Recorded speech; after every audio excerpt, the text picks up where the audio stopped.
Namaskar Namaste. and good afternoon to all. I'm Manish Dabhade here, and I'm extremely delighted to welcome you all today on behalf of the Indian Futures. Hope you and your family are safe and healthy wherever you are in India and abroad.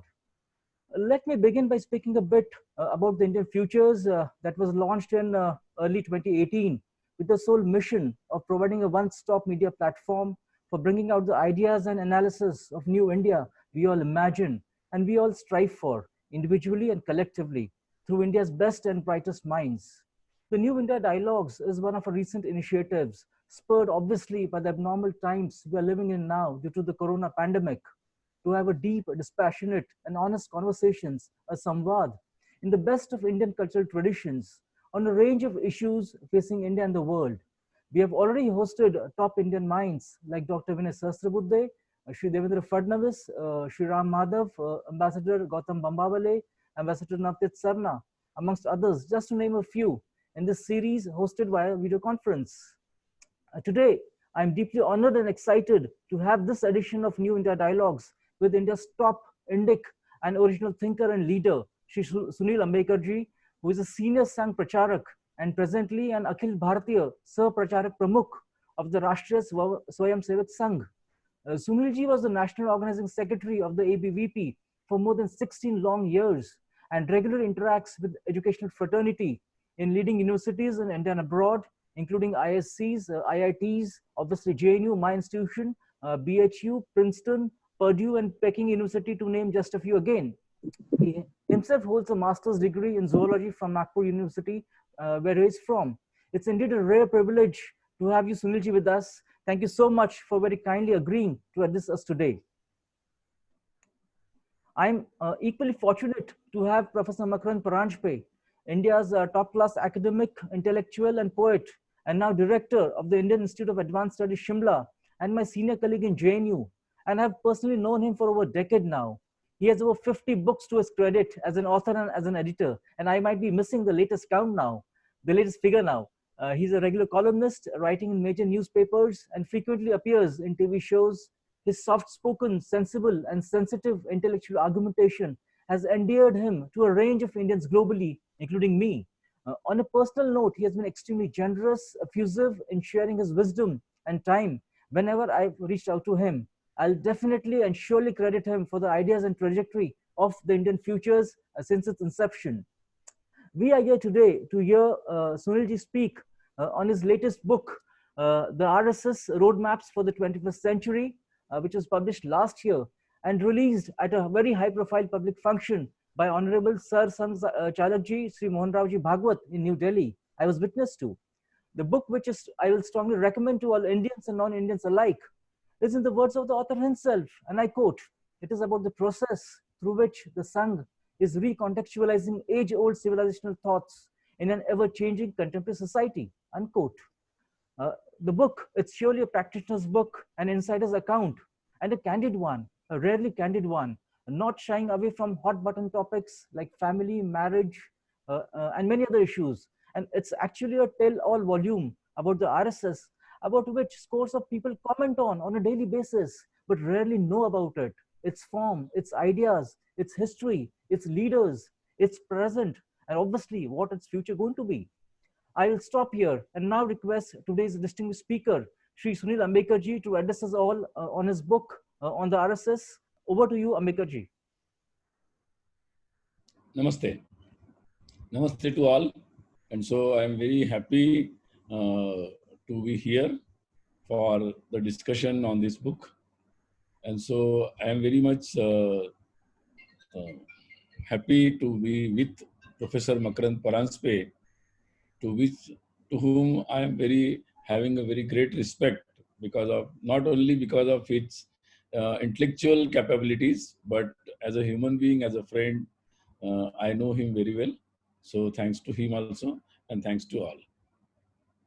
See, now, RSS nowadays it's well known to many people, and of course, many times it becomes a hot cake to be discussed in intelligentsia, in the media, in the political circles.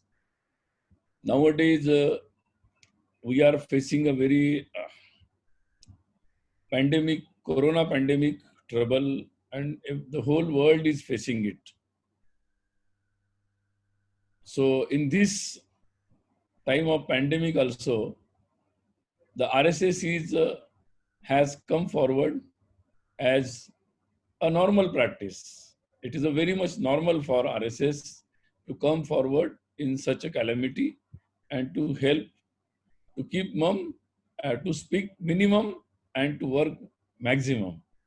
So the same tradition is continued also, and almost everybody who comes to know about this, they are coming forward to be part of this seva activities.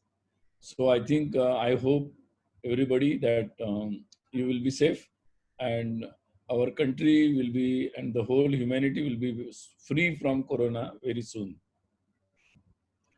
Why RSS was formed? It is very important because I became a Swayamsevak since my childhood.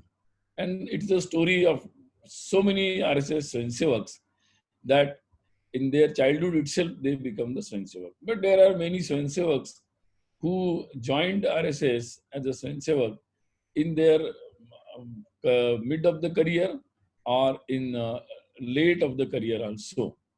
But what is the common? The common is volunteerism. That is the basic spirit of RSS. स्वयंसेवक जैसे उसका नाम है राष्ट्रीय Swayamsevak Sangh.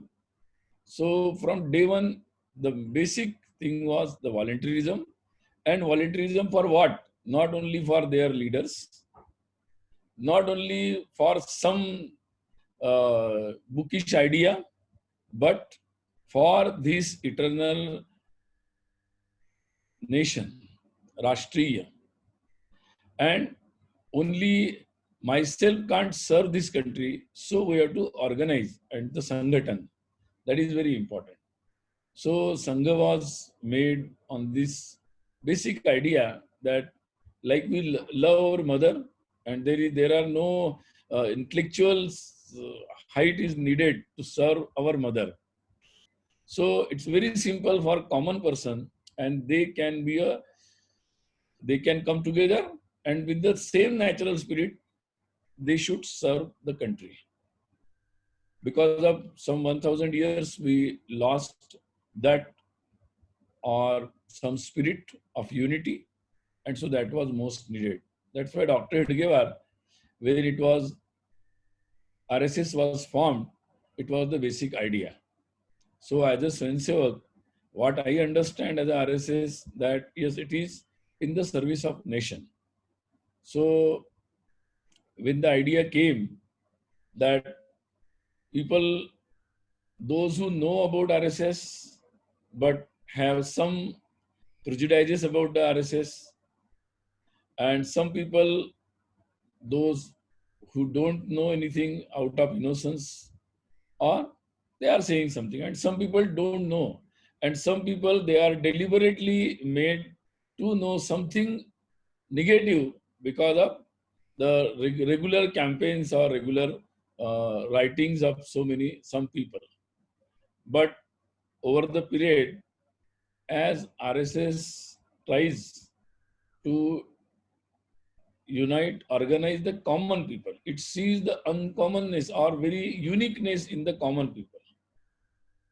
And so RSS has marched for long 90 years, and it has come to this stage. So many people think that according to political ideas or the political history, people think if some organization or any group, if gains the power, or it gains some bigger and bigger size, then what will be the next step? Next step will be natural according to the political history and political theories presently established worldwide. They come to the conclusion that it will be in a dictatorial mode, and it will grab the power. It will put the whole society under its grip and will dictate the whole society. But the same story doesn't apply to RSS. Because this story doesn't apply to Bharat, this story doesn't apply to the Hindu. And it has a different course of history of Hindus, of Bharat, of RSS. And RSS continues with the same characters which are very much tested and okay throughout the long journey of our Hindutva and Bharat. And so it has a different story that when you gain the more and more power, whatever in the forms, either in the form of wealth, either in the form as a warrior, or in the political, in the means of political power, or whatever it may be, it is to be put in the service of the people, in the service of the humanity. So when the organization like RSS grows, it becomes more and more capable to serve the nation.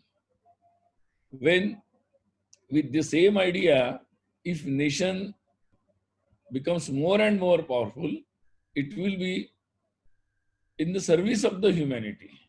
It will not be a threat to the humanity, like some examples we can find in our history. So RSS for a long, so many years has become such an organization that I give an example. In my book also I quoted the example, what RSS will do. So RSS wants to do the society to become more and more capable, more and more efficient, and more volunteerism among the everyone of this society. So that is the spirit. And like the sugar, if you put it in the milk, you can find the sweet milk, but you can't find the sugar. Same way, RSS in course of further march, it will be merged in the society. So that is the future. What is the future of RSS? That is the future of RSS. So as a Karyakarta, there are so many people, they are joining RSS. Every day people join the RSS and they become the Swayamsevak and they put their own capacities, abilities into the service of the Bharat Mata. So this is going on. Another question I will address, then we will go to the question. See, one thing, what is the relevance of RSS in 21st century? That was the focus of my book also. Because, see, RSS, yes, it looks to the past, but it doesn't live in the past. Because I feel, and we also feel, that future doesn't work or grow in isolation. It has to be connected to the present, and present cannot be cannot work or cannot in the isolation. It has a connection of past. So from taking the clue from the past or learning from the past, you will gain the confidence and the realization of your present status, and then that confidence will only give you the such power to imagine for the future what is suitable to your people, your nation, and you better for the humanity, and you can commit yourself for that cause. So past, present, and future. So RSS is also the same line of action, past, present, and future. See, there are 2-3 questions for the 21st century.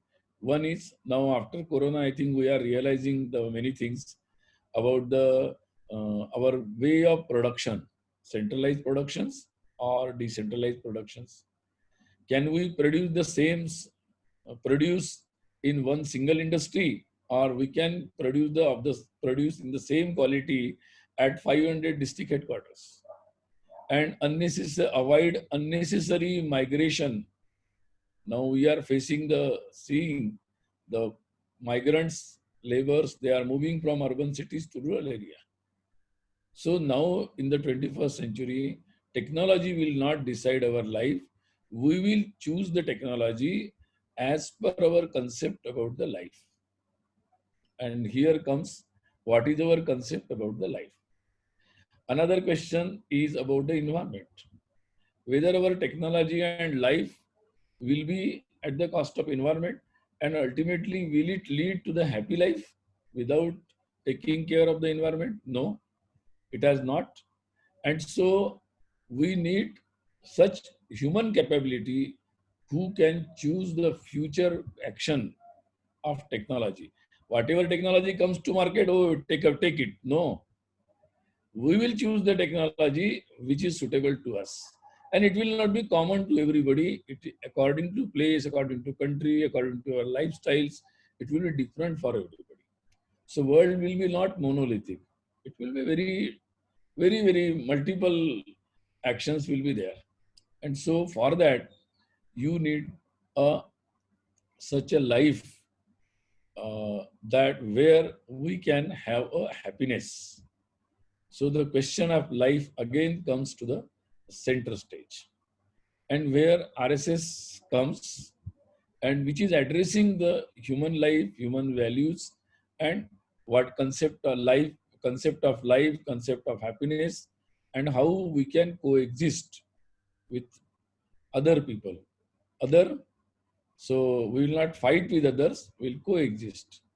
And so I think Bharat has to put the example before the world. With different languages, we can coexist.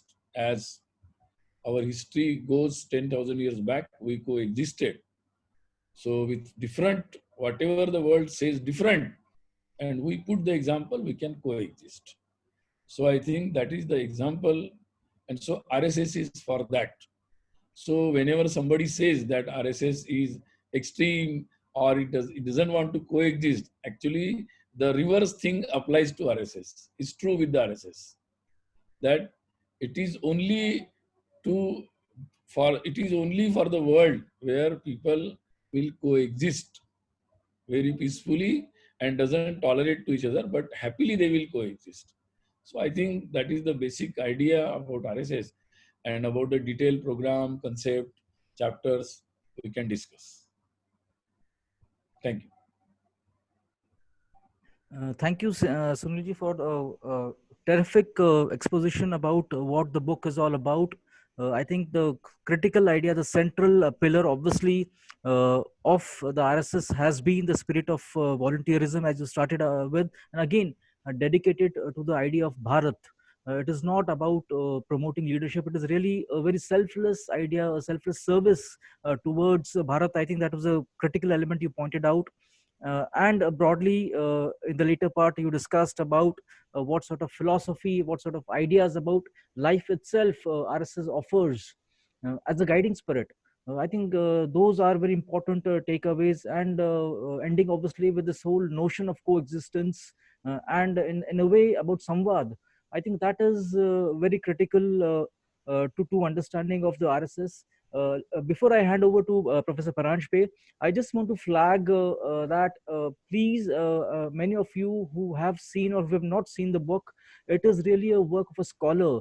As an academic, I really see that throughout it is full of references, it is full of footnotes, and again, all those references are from authoritative sources. So that's extremely important. There's a glossary at the end of the book. It is wonderfully written, and again, the only thing which I felt through the entire reading that entire book was that it was really a heartfelt sort of conversation which Sunilji was trying to have with his readers. I think that is an unmistakable part of the book, which I found any author should be aspiring for. I think I'll stop here, and with this, I request Professor Paranjpe to begin the conversation we all are eagerly looking forward to. Thank you, Manish ji, and thank you, Sunilji, for this opportunity. When your book came out last year, I remember I wrote to you saying, please send me a copy, because I was so eager to read it. Then I wrote a review as well, and I have a Kindle edition now. And I was rereading it yesterday and today, and I completely agree with Manish ji. It is not only a very rapid read, but it is a very insightful book. And even in your introductory remarks, जो एक व्यापक सोच है उसकी झलक हमें मिलती है.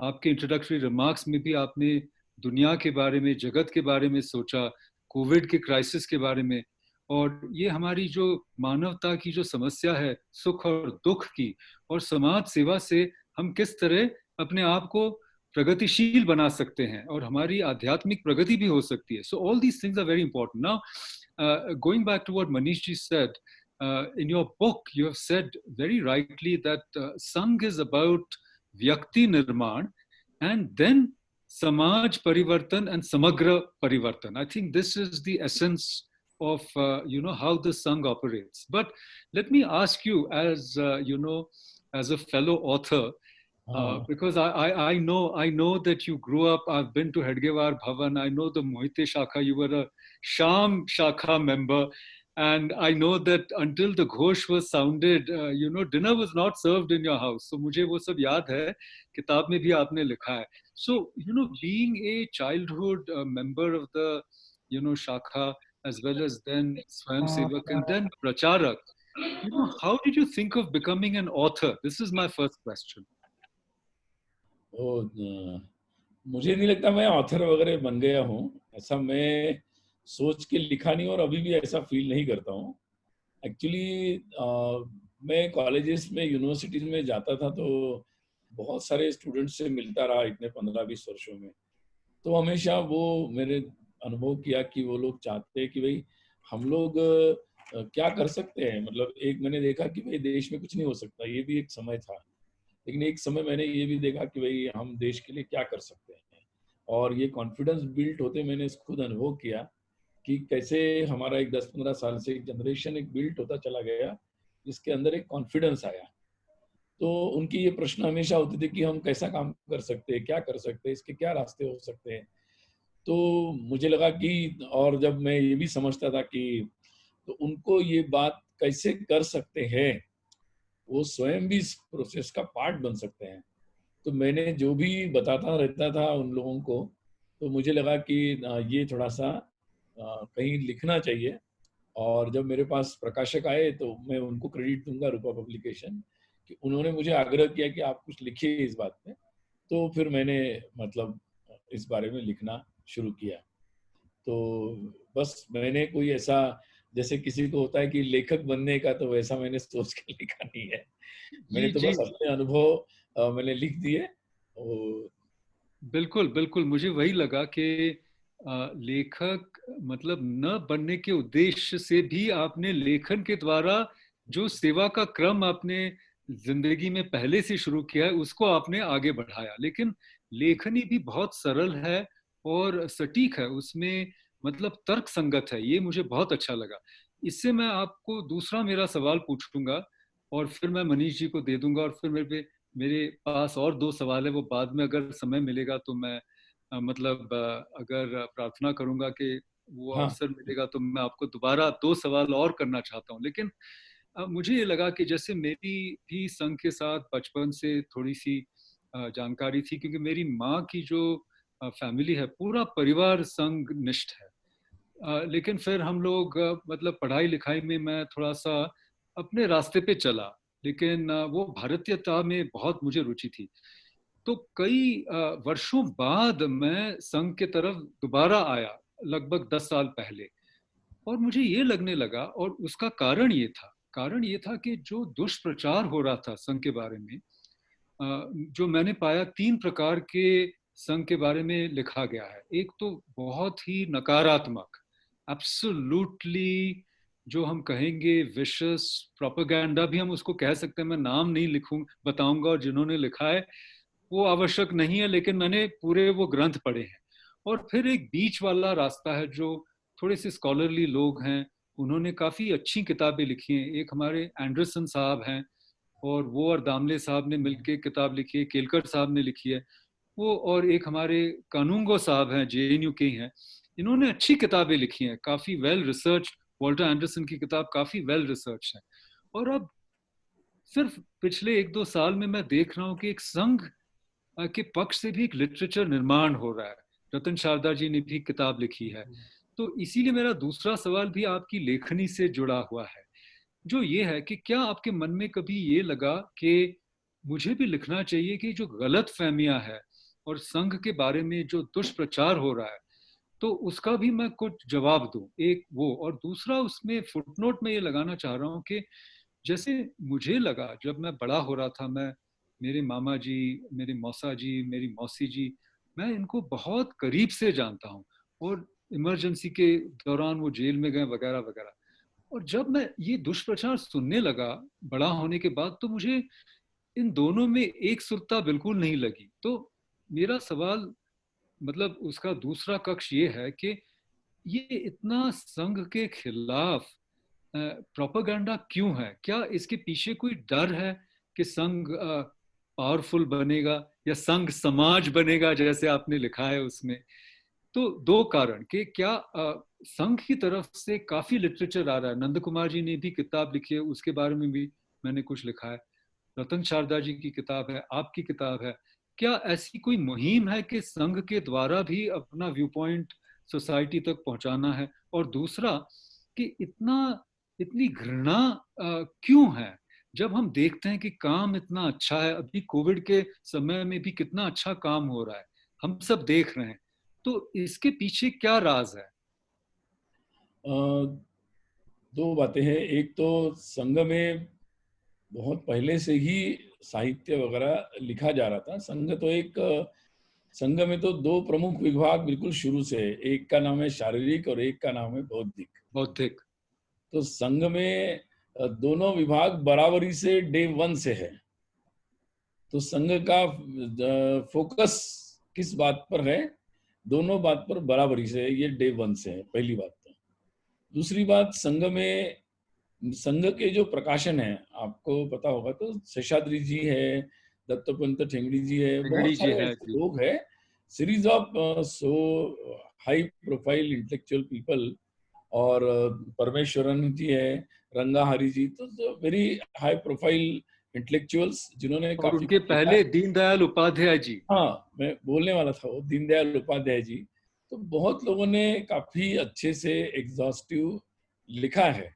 लेकिन आप सब जानते ही हैं कि संघ की किताबें मैं कई बार पूछता हूँ कि भाई संघ अभी ऐसा है कि जो इस्टेब्लिशमेंट है, जो अभी तक बिल्कुल मतलब जिसके दरवाजे खिड़कियां पूरी तरह बंद थी, और जहां से वो जोर जोर से बोल रहे थे कि संघ के दरवाजे खिड़कियां बंद है, एक्चुअली अभी जो इस्टेब्लिशमेंट है वहां दरवाजे खिड़कियां खुल समाज रही। में क्यों खुली है। और उसका कारण ये है कि समाज जो है, जो समाज में संघ का प्रचार हुआ, तो ये वास्तव में पीपल्स मूवमेंट है। कई लोग दावा करते हैं कि उनका मूवमेंट पीपल्स मूवमेंट है, नाम लिखते हैं अपने संगठन के, but they are actually anti people movements. ये वास्तव में जनता का है, मतलब नीचे से सामान्य लोग, जिनको लोग समझते थे, जिनको कुछ समझता नहीं है, कॉमन लोग हैं, व्हाट दे विल डू। ये लोगों का जो अपना आवाज है, जो कभी सुनी नहीं गई, तो मुझे लगता है कि वो आवाज ऐसे ऐसे ऊपर आ रही है। तो जो इस्टेब्लिश ऑर्गेनाइजेशन है वहां से भी अब संघ का लिटरेचर आ रहा है। तो डेवलपमेंट संघ में नहीं हुई, डेवलपमेंट मुझे लगता है एकेडमिक इंटेलिजेंस या एकेडमिक वर्ल्ड में हुई है। And they have come up to now the some balance, some openness. So I welcome that openness. तो जब भी संघ तो हर जगह, तो इसलिए मुझे लगता है अभी ये पुस्तकें दिख रही है और प्रकाशक बदल रहे, बाकी लेखन कार्य चलता रहा। हाँ, ऑफ कोर्स सिचुएशन के अनुसार नई चीजें नए तरीके से, वो तो हमेशा होता ही है, वो लिखना भी होता है। तो इस तरीके से हुआ है। दूसरी नहीं बात तो तो आपने जो की इतनी कि नेगेटिव इमेज क्यों चलाई गई थी मैं बता रहा इसके हूँ, पीछे? निगेटिव इमेज के बारे में मुझे लगता है कि ऐसा है कि एक तो आप जानते हैं कि देश में विभाजन के बाद वास्तव में कुछ लोगों को जिम्मेदारी लेनी चाहिए थी, जो इतने लोगों को जीवन में त्रासदी हुई। The partition was such a terrific. So people in the power or people in the decision making, they should have taken the responsibility, and they were afraid of that how it will be, and so they were searching for something. I think the tradition of doing the politics on the dead body of somebody started from the Mahatma Gandhi's death. And so वहां से ये बात शुरू हुई है कि भाई ये जिम्मेदारी, क्योंकि लोगों में इतनी अनपॉपुलरिटी हो गई थी, और इसीलिए इस बात का सहारा लिया गया मुझे लगता है, और उस कारण से संघ को टारगेट किया गया। तो ये एक कुल मिलाकर वहां से ये बात चल पड़ी। अब आगे दूसरी बातें इंपॉर्टेंट है कि कई लोगों को जाति के नाम पर अपना एक सस्ता पॉलिटिक्स करना है। संघ बोलता है कि सब हिंदू हैं, सब हिंदू एक हैं, तो संघ goes for the unifying factor, unifying the Hindus. If Bharat all Jodo. Hindus are unified, then how the caste politics will continue? So and when their politics affects, they will come like anything on RSS. Another thing, some people want to do the politics on the appeasement, minority appeasement politics. That they want to take it granted so that our Muslim votes will be with us and then we will do some other politics. So Sangha says, no, Hindus and Muslims both have the common ancestors. हम लोग तो शिवाजी के समय भी एक साथ थे, हम लोग 1857 में भी एक थे, और जो हम नेशन के नाते एक थे। हमारी रिलीजियस प्रैक्टिस अलग थी। भारत में तो कई प्रकार की रिलीजियस प्रैक्टिस हैं। We can practice at a time and we not only tolerate, we can coexist with the different religious practices of worship. So when Sangh comes with such a Hindu definition, and if really the people who have made to deliberate memory loss to some people that you are not from this, you are related to something else. So Sangha comes and Sangha says, Sangha tries to have the memory recovery, recovering the memory loss. And if really it happens, people will say, so we are also Muslim, but we are the ancestors of this Bharat Mata. So we are part and parcel of this very much. So we don't. So those who want to play the politics of appeasement politics, those who want to the separatist politics, those who want to support the terrorism, all such people, their agenda goes out. So Sangha doesn't oppose anybody on the religious practice. लेकिन संघ आतंकवाद का विरोध करता है, संघ partition का विरोध करता है, संघ अलगाववाद का विरोध करता है। अभी देख रहे हैं आप कोविड में लोग तो अपनी पॉलिटिक्स करने में है, संघ सभी लोगों को मदद कर रहा है और उसके लिए कोई स्पेशल नहीं है संघ के लिए। गुरुजी ने 47 में भी बताया था कि जब हम सहायता कर रहे हैं तो किसी ने पूछा किसको किसको सहायता करना, गुरुजी ने कहा जो दुख दर्द में है तो सारे कोई भी हो, वो हिंदू हो मुस्लिम हो, सबको सहायता करना। जब सहायता करने हम निकले तो सबके लिए है वो। तो ये जो स्पिरिट है, अगर ये स्पिरिट सही में चल पड़ता है तो बहुत लोगों की दुकान बंद होती है। कई लोग जो यहाँ मिशन चलाकर लोगों को मिसगाइड करना चाहते हैं अपना। अब संघ कहता है कि नहीं भाई सेवा काम करो, सबके पास जाओ आप, तो कई लोगों की कई सारे जो इमेजिनेशंस है। संघ कहता है कि स्वदेशी लो भाई, लोकलाइजेशन करो, लोकलाइजेशन ऑफ इंडस्ट्री करो। जो मोनोपोली इकोनॉमी चलाना चाहते हैं उनके लिए बहुत मुश्किल काम होता है। कुछ लोग है कि जो चाइना के अटैक को अटैक ही नहीं मानते थे 62 में, भारत संघ कहता है कि नहीं ये अटैक है। अब कुछ लोग परमानेंट दुश्मनी रखना चाहते हैं, संघ इंटरनेशनल पॉलिटिक्स में कहता है कि नहीं, हमारा पॉलिटिक्स कल इंटरनेशनल रिलेशंस कल्चरल होना चाहिए। मेरे साथ जब कॉन्सुलेट जनरल मिले चाइना के, तो मैंने उनसे कहा कि भाई आप लोगों के साथ जब तक आप लोग, तो उन्होंने कहा कि 62 आप क्यों याद रखते? मैंने कहा आप मार्क्स को ही जब तक याद रखोगे तब ये प्रॉब्लम आएगी। We both of us should go beyond the marks, beyond the Mao, before Mao. तो मैंने कहा हमारा 3000-2000 साल के रिलेशंस में ये 70-80 साल छोड़ दीजिए, मैंने कहा, तो बाकी हमारे रिलेशंस है। तो संघ जब इस तरीके की बात करता है तो it changes the whole scenario of international politics. Manish ji, international politics pe, I think you're the right person now. I'm muting my mic. If I have time, then I'll ask. बहुत सारे कारण है कि जिसके कारण फिर आप जो पूछ रहे हैं कि संघ के बारे में, लेकिन संघ सबके बारे में फिर भी हम लोग चर्चा करना चाहते हैं, सबसे चर्चा कर रहे हैं। बहुत सारे चर्चा के चैनल खुले हैं और उस पे बहुत सारे प्रयास हो रहे हैं। जी thank you professor Paranjpe. Sorry मेरा आंसर थोड़ा, प्रश्न भी थोड़ा ज्यादा डीप था इसलिए मेरा आंसर थोड़ा लंबा हो गया। Thank you Ambekar ji. Sir मैं शॉर्ट मैं आपसे ये पूछना चाहूंगा कि आप in fact as a student of international relations I have read and reread chapter 8 about India in the globalizing world. उसमें एक सबसे बड़ी चीज इनफैक्ट आपने कहा है कि Hindu thinking on world affairs is not govern by politics and diplomacy. ये एक बहुत ही fully. yeah, fully, yes sir. The Uh, My question was, if you look around the world today, ultimately what matters is power. That ultimately if power and considerations of power, and in fact you beautifully catalog the history of Indian civilization.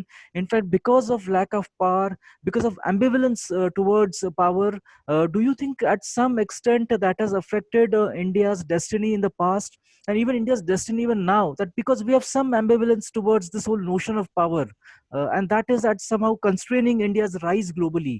And as a student of international relations, I see that as some. Could you please clarify कि मतलब कि किस तरह से हम लोग ये दोनों मिलाएंगे कि obviously Vasudhaiva Kutumbakam is a fantastic Hindu civilizational philosophy which we all should follow and admire, and which all admire, but the reality of world politics at some stage, and again Bharatiya greatness, so to what extent should that ambivalence of power, I mean, should dictate or should, I mean, keep us away from actually achieving the greatness which we all aspire for? See, anything good or of high caliber should not be helpless. It should be powerful. So see the character of Rama. Rama is of high moral value, but he is a Kshatriya. He is a very powerful. And if Rama established, then only the truth, the love, and the real sense culture can be established. So it doesn't mean that you should not be powerful. The good person should be always powerful. Then and then only we can establish the goodness. So it is a very misconception if somebody thinks like that. We focus on only culture. Culture means what? See, if the good person is powerful, then the good things will be established. Otherwise, it will not be. So there is definitely the Shivaji, Chanakya, Bhagwan Ram. You can see the n number of examples. So we should not fail in the politics. Exactly, sir. The supremacy of goodness should also be established by all means. Yes, sir. I think that's a perfect, because I just, I mean, because many also saying that this is exactly That that. should not be Yeah, misunderstood. that Chanakya, in fact, India is the land of Chanakya. India is the land of bravery. Shivaji Maharaj from Maharashtra. So that is the level of, I mean, notion about power. Yes, sir. Please go ahead. See, you should come forward to earn more and more wealth. Somebody asked me what is the limit.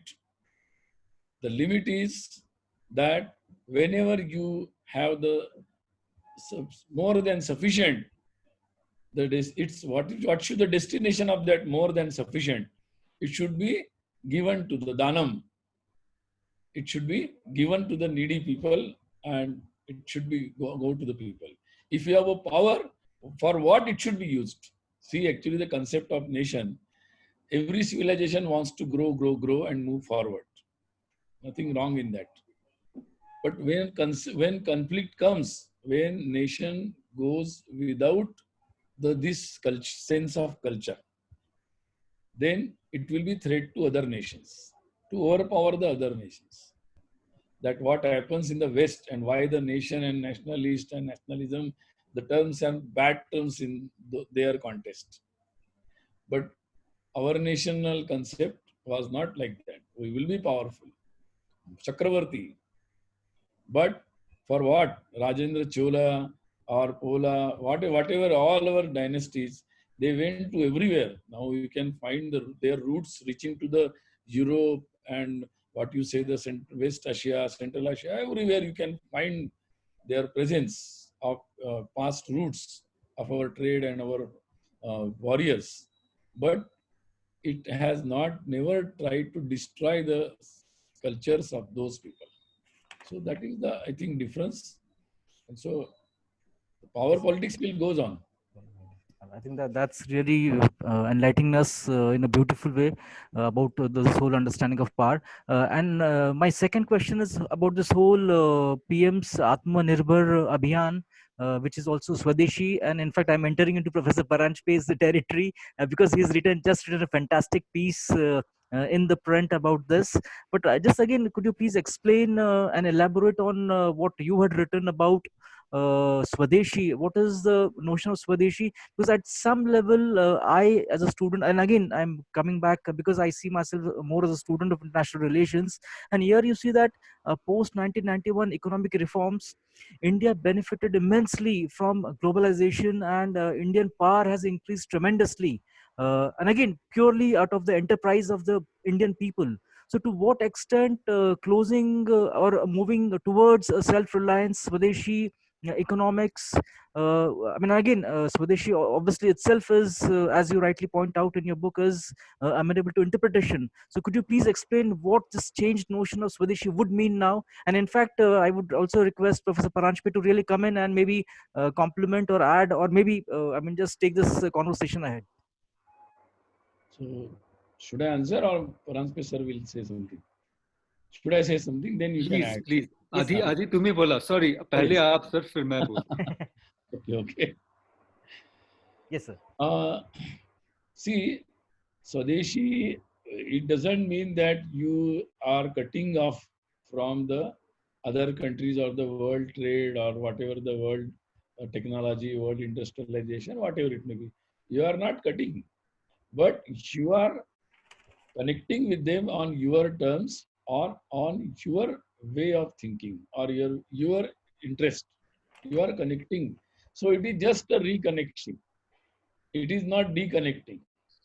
So that is the basic misunderstanding about the Swadeshi.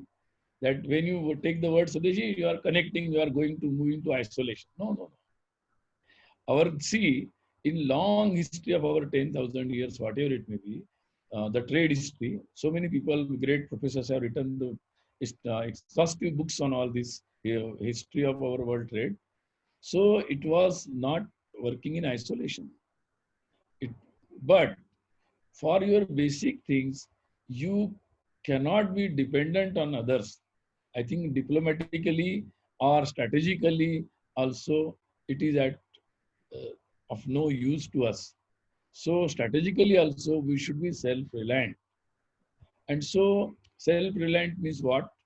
So for your basic needs, if our rural areas, our gaon, our tahsil, our jila, if they are self-reliant, I mean for their foods, for their hospital facilities, and for their industries are established. See, in last era, we came up with the new technologies of centralized industrialization. Now, with the same quality and low investment, same technology industry can be established at our district level. Why soap can be produced at some place and it will be transported in many trucks to different places. This is unnecessary transportation of unnecessary loss of our petrols and our oils and etc. etc. So many things. And moving the population to one place.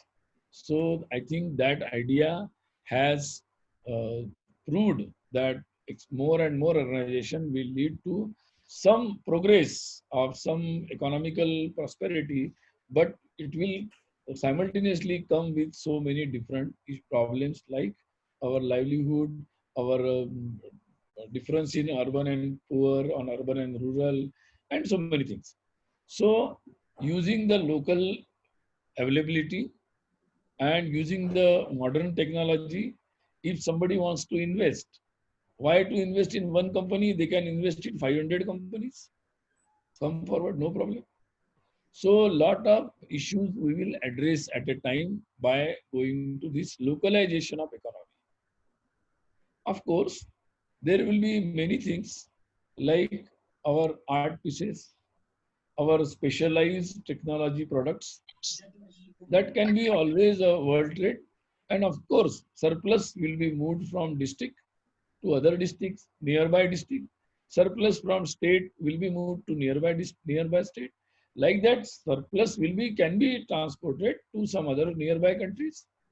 So, and with the technology, we can have a real-time data and real-time requirements, and we can manage it. So we can unnecessarily pre-establish assignments, and just by completing pre-established assignment unnecessarily will be of no use. So we can now, the new type of business will be a real-time business. So I think that will benefit to the large people. People will not have to unnecessarily move for only small amount of some 20,000, 10,000 rupees to city. I am from Mumbai, and I can see people come there just for 8,000 rupees, 10,000 rupees. See, that's what I was going to say, that Gandhiji's idea of Gram Swaraj is kind of coming back to us through COVID and also through technology, that we are now able to decentralize production to such an extent because of technology that we don't have to move millions of people. I mean, according to the 2017 Economic Survey of India, the number of migrant laborers in India is as high as 10 crores. Now, many of these have gone back to their villages. We should create economic opportunities for them there so that then again they don't have to move back to the city. I think that is the idea of Atmanirbhar Bharat. And for me, it's like the return of Swadeshi in a very interesting manner. 1907 partition of Bengal, we went into the first Swadeshi Andolan. Then Gandhiji wanted Gram Swaraj, he started Khadi and all this. So I think, then we had Swadeshi Jagran Manch. So we've had a lot of thinking on this. Dattopanji has written many books on this also.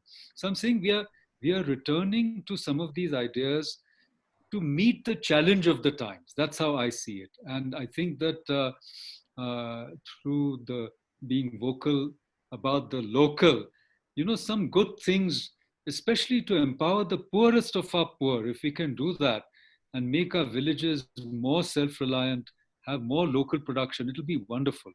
Now, if you allow me, I want to ask two questions. So I will just make a single comment on this issue. See, if somebody thinks it was not true with the Marx or some expert on the capital, that directly we can apply to the whole world. It was not true. Simultaneously, it is also not true that if somebody thinks from the past, we will directly, our Indian past, we will directly apply to this 21st century, or taking the whatever Gandhiji said exactly will apply, or Deen Dayalji said exactly we can apply. No, we have to, we can take a clue and principle from their writings, from their ideas and our past experiences.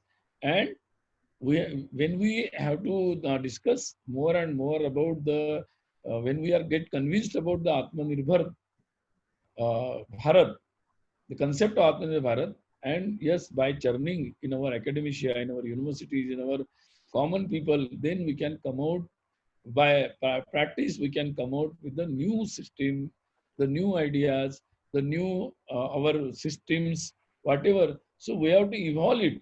आलसी होकर नहीं चलेगा, हम लोगों को फिर से दोबारा एक अच्छी मेहनत करनी पड़ेगी, अच्छी खासी. कोई भी अगर बोलेगा कि रेडीमेड मिल जाएगा, no, that is not available. So Sangh यही कह रहा है कि सभी को इस पर दिमाग लगाना पड़ेगा, हमें 21st सेंचुरी का नया मॉडल इसमें से इवॉल्व करना. बहुत बढ़िया, क्योंकि एक तरह से आपने मेरे सवाल का जवाब दे दिया. मेरे पास दो सवाल थे, तो पहला सवाल आपने लगभग आंसर कर दिया, क्योंकि आपकी किताब में वही आपने एक बात कही थी कि भारत दोबारा विश्व गुरु बनेगा, और हम ये कई संघ के सर्कल्स में ये बात सुनते हैं. और जब मैं विद्यार्थियों और दूसरे इंटेलेक्चुअल से बात करता हूँ, तो उनको लगता है कि इसका मतलब यह है कि हम कहीं पीछे की तरफ चले जाएं, चाहे वो बैक टू द वेदास या back to some old ideas that we have in India, vasudhaiva kutumbakam वगैरह.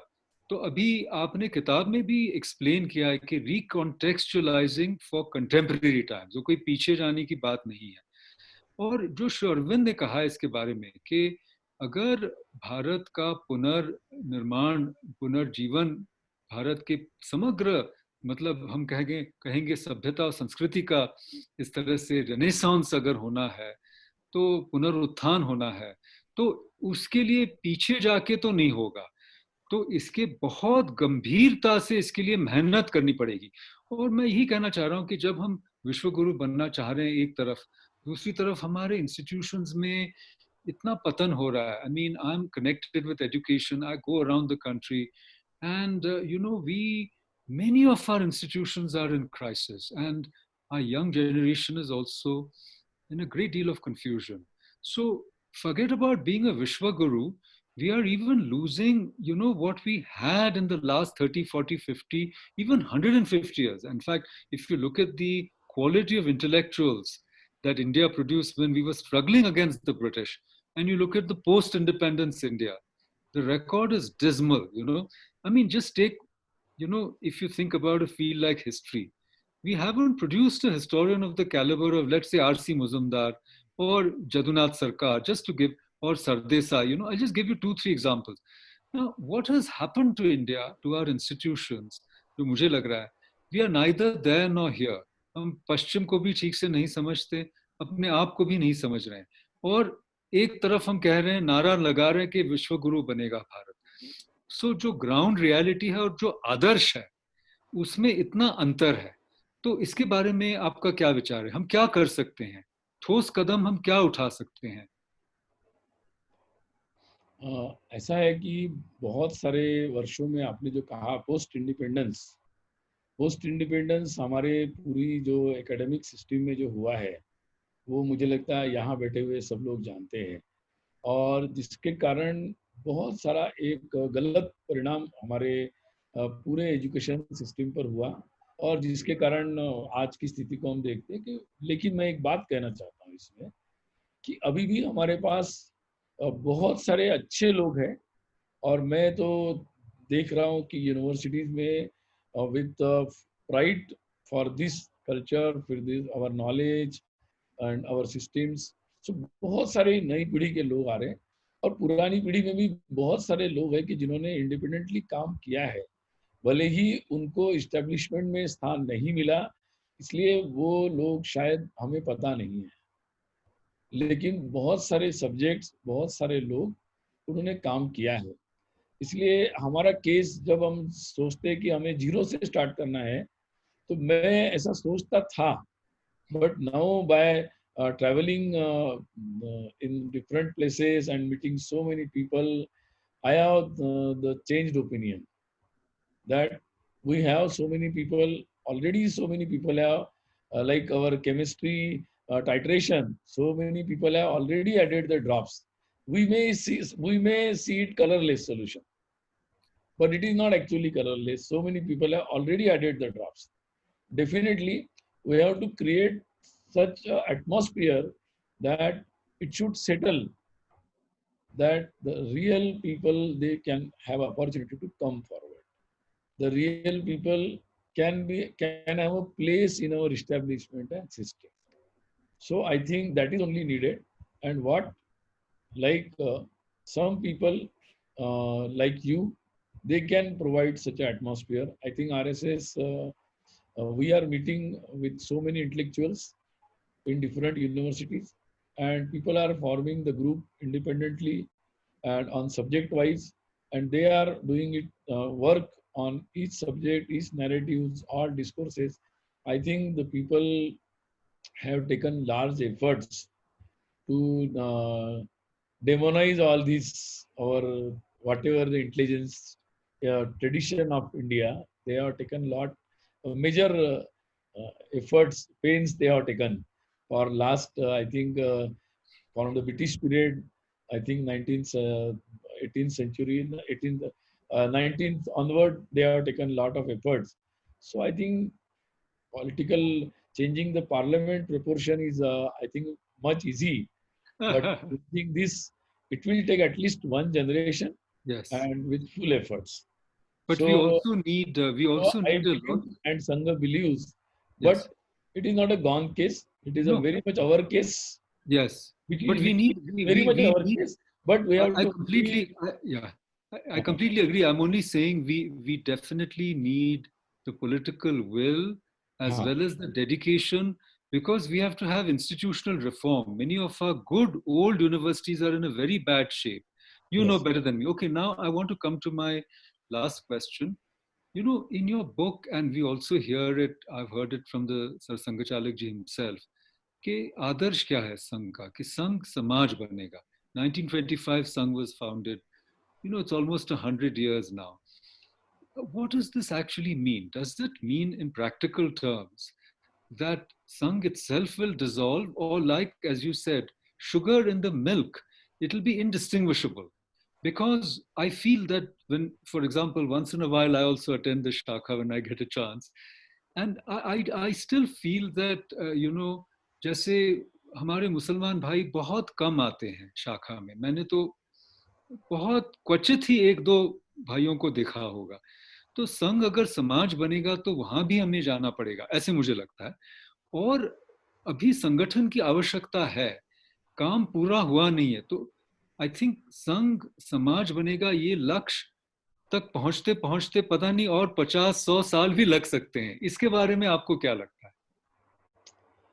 मुझे लगता है कि सी ये मैं ईयर्स में तो कैलकुलेट नहीं कर सकता, और नहीं हो सकता कैलकुलेट, मुझे लगता है.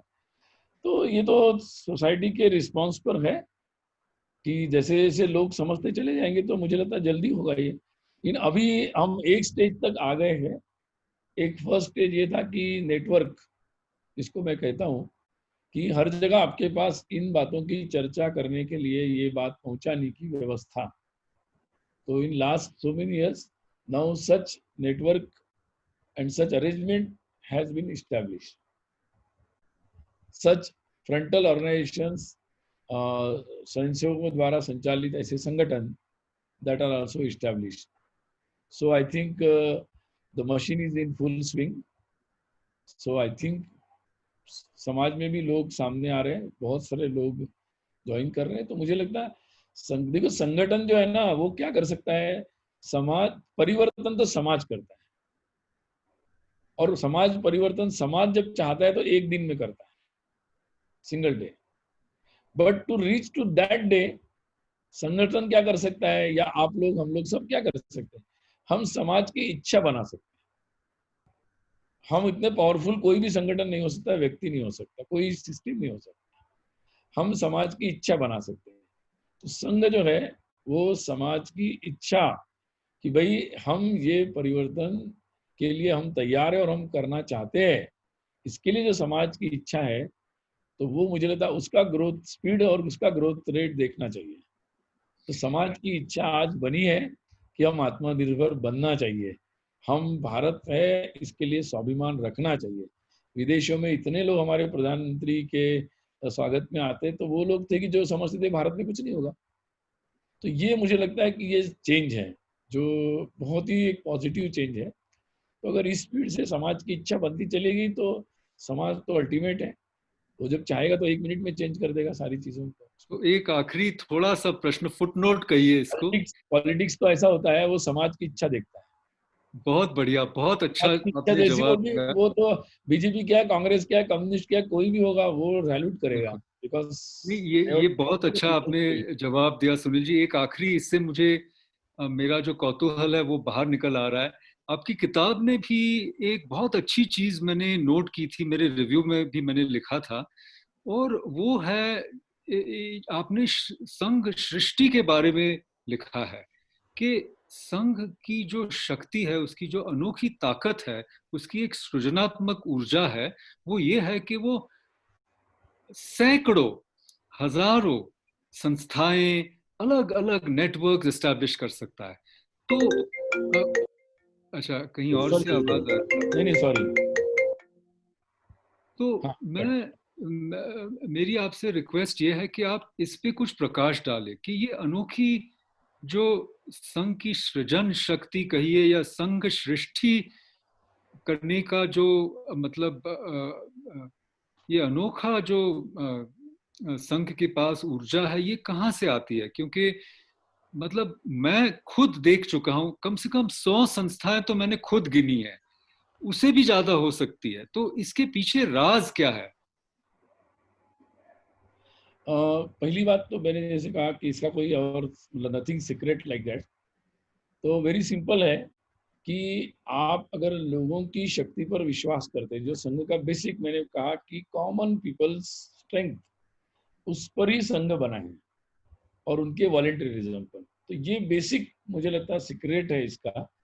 और इसलिए क्या होता है कि जब संघ क्या करता है, संघ तो व्यक्ति निर्माण करता है कि भाई मुझे अच्छा काम करना है, ये देश मेरा है, ये समाज मेरा है, मुझे इसके लिए कुछ करना है।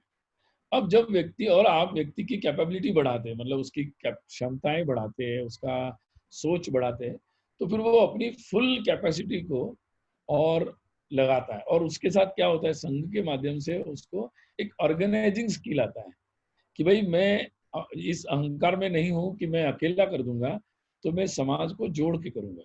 उसी कारण क्या होता है कि स्वयंसेवक जहां भी जाता है वो अपने मतलब ओरिजिनल से लोगों को नहीं लाता है, वो जहां जाता है वहां लोगों को संगठित करता है, और वहां जो काम जरूरी होगा, वहां जो काम आवश्यक होगा, उसको वो स्टार्ट करता है। इसलिए कई सारे जो संघ स्वयंसेवकों के संगठन है, वो संघ की बैठक में योजना से शुरू नहीं हुए।